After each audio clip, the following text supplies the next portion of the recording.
Hey, welcome. My name is Atle Schekkeland, President of the Digital Value Institute. I'm joined today by Karen Green, Chief Information Officer at Brooks Rehabilitation.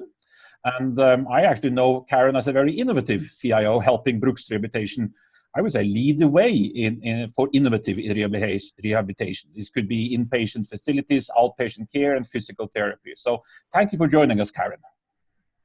You're welcome. Glad to be here. And thank you again. So first question, jumping straight into it. From where you're based and your focus, what do you see hinders companies from better serving customers in the digital age? And do you have a recommendation of how do you overcome those barriers?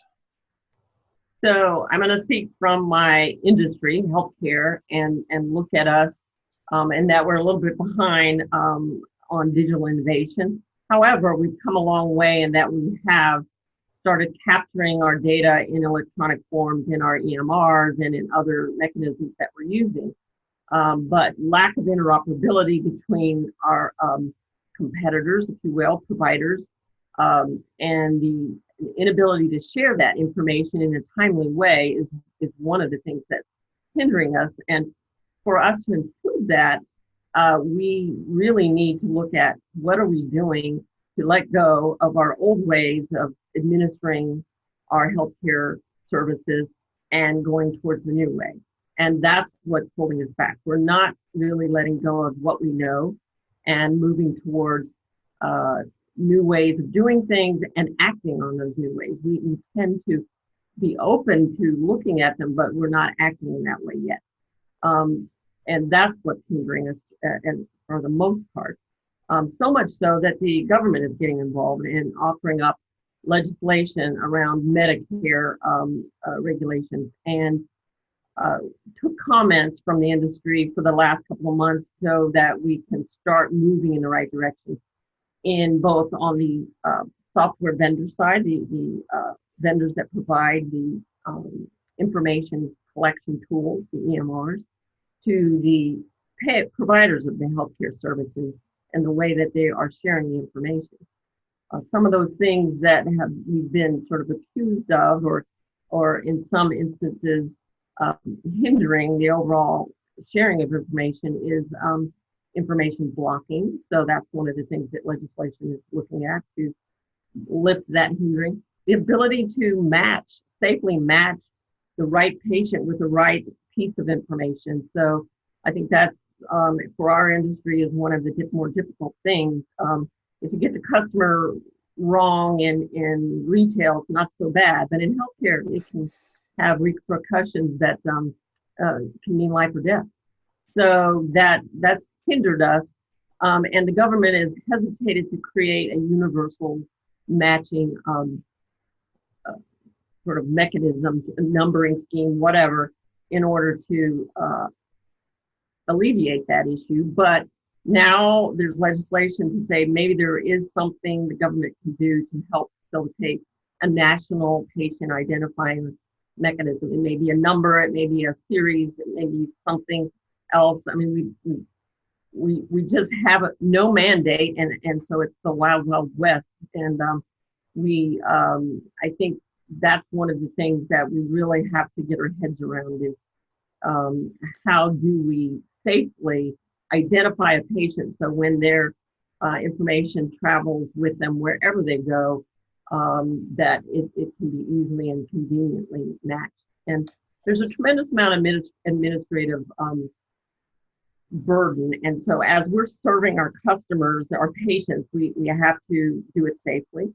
And how can the digital platforms that are now available to us help that? So EMRs, the electronic medical record, is one standpoint, but our workforce, my workforce, for example, which includes home care, hospitals, skilled nursing, and outpatient clinics. We have over 36 outpatient clinics.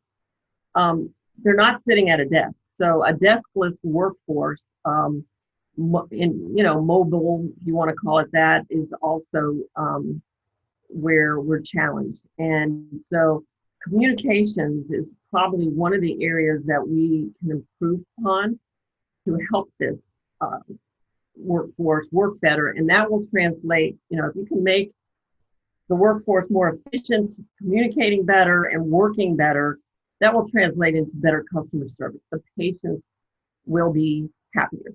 We've always collected patient satisfaction, customer satisfaction data and work towards making our customers happy. That's been a given. But now we're looking at how else can we do that? So we're leveraging social media. We're building a reputation scoring mechanism through our web, things like that. But it's really, when it comes down to who's providing that service, it's our clinicians, and they are scheduled clinicians. So we have 24-hour services, they're hands-on services. They have to collaborate with each other in providing that service. So the communications between them is critical. We are challenged with the fact that we're using email way too much to do our business. So, how can we better fit chat in? How can we better fit texting? In healthcare, you have to have secure texting. You can't just let it free for all conversations occur. So HIPAA regulations also guide that. And so really leveraging platforms, not applications, but platforms and microservices that provide digital services for our workforce, getting them collaborating very timely, communicating very timely with whatever device they need to use, whether it's a smartphone, or we're looking at Zebra technologies, for example, in order to better facilitate those communications. So communicating is a moving target, but we have all these unofficial little networks of communications going on between phone lists and what have you. So a central directory that's digitally managed in one location in order to facilitate those communications is going to be critical. So I think it's really getting sort of digitally organized, if you will, that is going to lead us to improving how we provide our service. So listening to that, is it then correct to say, if you look at this as steps, that you have the foundation level, which I think perhaps EMR could be an example of, but then you have the efficient work staff on top of it that's able to work wherever they need to work, not behind the desk, and you have effective communication and getting efficiency amongst them, and digital as much as possible, not paper-based at level, and then engaging with customers as whatever level of engagement they want as a level on top of that. Is that a three-level model, a way of thinking about it, or different ways? No, so that's a great sort of visual illustration of a multi-level sort of platform engagement or ecosystem of engagement, if you will. So it is made of multiple services or platforms. And when I said microservices, there could be a component that we provide to our patients that is mode of transportation, so an Uber service or a Lyft service that might be included in that ecosystem. So it's internal service providers, external service providers, and how does that come together in those layers? So it will be layered. There's no question. And so we recently have been discussing CRM, and I heard the COO use the words, well, we're looking at traditional CRM versus what does CRM need to be? So traditional CRM for me is how does marketing manage their contacts and who they, and so unfortunately for healthcare, we've got three customers we've got to serve. We've got to serve the insurance payers who pay for our service, the patients who get our service, and then the referral sources that refer the patients to us. So there's a little bit of a convoluted, if you will, pipeline. So CRM has to serve all of that. And so when I think of what is CRM now, it's not just the marketing strategy and contact management and where are we putting our marketing efforts out in the right place and getting our customers in. It's also following that customer. So in healthcare, we call it the patient experience. So following that customer, getting them in our doors, taking care of them while they're in our doors, and then after they go home, what is that experience? So that to me is the CRM of today. It's tracking how do our contacts going all the way to. So that layer approach is definitely how we're going to have to look at this, because then you have to integrate it with the electronic medical records, with the claim system, with the customer or external customer systems and portal. And so we're getting away from a concept of an online portal where the patient goes online and gets what they need. It's how do we push the services they need, the interaction, the experience, the engagement, all the way along their journey. So if you will, a TripAdvisor, which, doesn't own a hotel, doesn't own an air transportation services, but they aggregate all the service providers in a way that it makes it easy for the traveler to know where, or might know where they want to go and try to get a feel for it. So a healthcare TripAdvisor would be a multi-layered approach to the digital customer experience, if you will. But that makes sense. It almost sounds like that, yes, you need some systems of record that you ensure that this is that person, it's not another person, there's no mix up of people. And sometimes the CRM system, as an example, could have that functionality, but at the same time, we want the system of engagement on top of that takes it from they enter the door to we follow them up way later on. Right.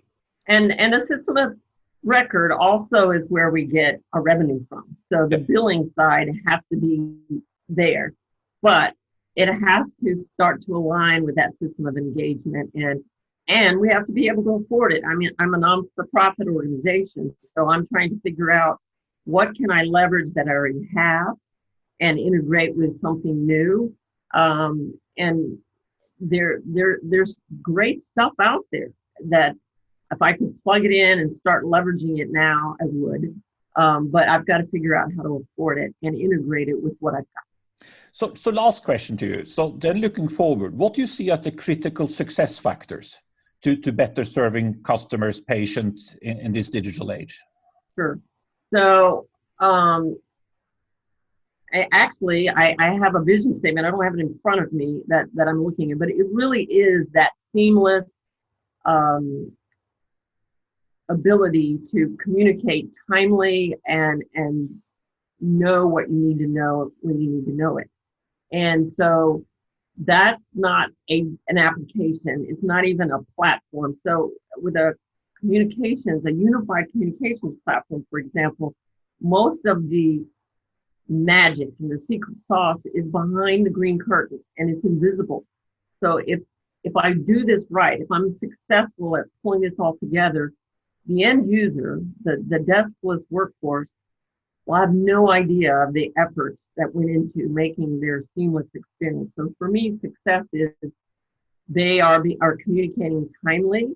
The logistics for them is taken care of, and they're getting their messages, and they're curated in a way that they're not overburdened with too much information. And I am right now trying to figure out.